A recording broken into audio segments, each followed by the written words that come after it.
अब मुझे थोड़ा सा मौका दीजिएगा संजय राणा जी, विपिन शर्मा जी को भी मैं चर्चा में ले आऊं, और विपिन जी को खास तौर पर मैं क्षमा भी चाहता हूं क्योंकि बड़ी देर से वरिष्ठ पत्रकार हैं, उनको अवसर नहीं दे पाया मैं। विपिन जी, ये क्या चल रहा है अभी? क्या अब मुझे लग रहा है, जितना मेरा जर्नलिज्म का अनुभव रहा उसके हिसाब से तृणमूल कांग्रेस एक माहौल बना रही है, एग्जिट पोल को गंभीरता से लेती दिखाई दे रही है, इस बात से इनकार नहीं किया जा सकता। रविंद्र जी, आपने मेरी बात जो मैंने बोलनी थी आपने पहले ही बोल दी। देखिए, हमेशा सिक्के के दो पहलू होते हैं और बड़ा जरूरी है कि एक सिक्के का पहलू यह भी हो सकता है कि आप ग्राउंड बना रहे हैं, क्योंकि it is a direct fall out of the exit polls that were shown yesterday, कि अब आप एग्जिट पोल देकर अब आप कुछ ऐसा बनाना चाह रहे हैं। क्योंकि मैंने एक बड़े वरिष्ठ टीएमसी के प्रवक्ता से कल एक प्रश्न पूछा था। मैंने बोला कि अगर मान के चले हाइपोथेटिकली, कुछ भी हो सकता है, मैं बतौर पत्रकार जो समझ रखता हूं, मैं एग्जिट पोल को कभी एग्जैक्ट पोल नहीं समझता, कुछ भी हो सकता है, पासा कहीं भी जा सकता है। लेकिन हाइपोथेटिकली अगर मान के चलें कि भाजपा बाजी मार जाती है, तो मैंने उनसे सवाल पूछा, बड़ा सरल सा सवाल था कि आप फिर ठीकरा किस पे फोड़ेंगे? एसआईआर पे करेंगे, क्या करेंगे, ईवीएम की बात करेंगे? तो अभी that can be one possibility कि अभी जो भाजपा के नेता ये बोल सकते हैं कि एक माहौल बनाया जा रहा है। दूसरा पहलू ये भी हो सकता है कि वाकई में ये जांच का विषय है, तो और बिल्कुल दूध का दूध पानी का पानी होना चाहिए।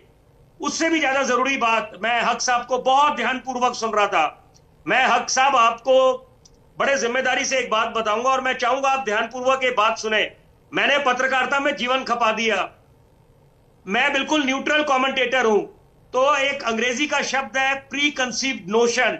We should not nurture preconceived notions, कि हम लोग सोच के बैठे। मैंने तो आकलन करा बिल्कुल होलिस्टिक, मैंने तो किसी का पक्ष नहीं लिया, ना पक्ष ना विपक्ष, निष्पक्ष होकर बात रखी।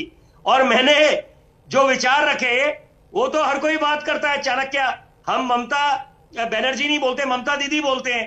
और अगर मैंने चाणक्य बोल दिया तो ये मैं पहला व्यक्ति तो हूं नहीं, वो तो जो उपाधि उनको दी जाती है वो दी जाती है। और जो जहां पर जिसको श्रेय मिलता है या जहां पर जिसकी आलोचना होनी चाहिए वो होना चाहिए। We should call a spade. तो पहली बात तो ये है। और देखिए, जो कोई ना कोई तो कारण होगा। अगर ममता दीदी पे बंगाल की जनता ने 3 मर्तबा भरोसा जताया, वो 3 मर्तबा मुख्यमंत्री रही है, उसका श्रेय आपको देना पड़ेगा।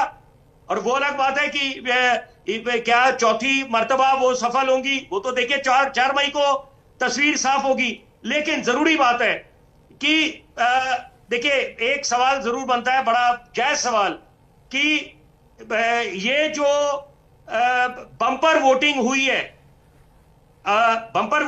है, वो तो आप नहीं कह सकते कि इट वाज ऑर्केस्ट्रेटेड। वो तो बिल्कुल इट इज क्लियरली एविडेंट। हाँ, सब दिख ही रहा मतलब you don't have to wear glasses to see that. वो तो सामने साफ दिख रहा था कि अगर बम्पर वोटिंग हो रही है, इसका बदलाव के लिए या दीदी पे भरोसा बरकरार है, वो तो देखिए 4 मई को तय होगा। हम तो अनुमान अटकलें लगा सकते हैं, आकलन कर सकते हैं, लेकिन जरूरी बात है मुद्दों पे, ये लोकतंत्र का महापर्व है, मुद्दों पे बातचीत होनी चाहिए। दुर्भाग्य, इट्स आयरनी, इट्स आयरॉनिकल कि मुद्दों की बातचीत कोई नहीं करता। और मैं सबको मंथन करने के लिए बात बोल रहा हूं। मतलब इट इज नॉट कि केवल भाजपा करे मंथन, टीएमसी, सबको मंथन करना चाहिए कि जो मुद्दे विकास की बातें होनी चाहिए। आधे से ज्यादा कीमती समय जनता का, जनता हम बोलते हैं जनार्दन है, जनता जब जनार्दन है तो जनता के मुद्दों की कौन बात कर रहा है? जनता जब अपने कंफर्ट जोन से बाहर निकलती है, अपना बेशकीमती वोट डालने के लिए बड़ी उम्मीदों से निकलती है। वो सुनना चाहते हैं कि कौन रोड मैप साझा करेगा, अपना इलेक्शन मैनिफेस्टोज में, संकल्प पत्र में बात करें, स्टेट ऑफ द इंफ्रास्ट्रक्चर कौन बनाएगा, कैपिटल एक्सपेंडिचर को कैसे पुश मिलेगा, नए रोजगार कैसे उत्पन्न होंगे। तो यहां पर मुझे लगता है कि नेताओं को, सबको मंथन करना चाहिए कि आप जितनी सकारात्मक बात करेंगे वही जनता उसको स्वीकृति देगी। जी, दैट्स माय लिमिटेड पॉइंट। नहीं, बिल्कुल ठीक है, वैलिड पॉइंट है, आपने अच्छी बात रखी।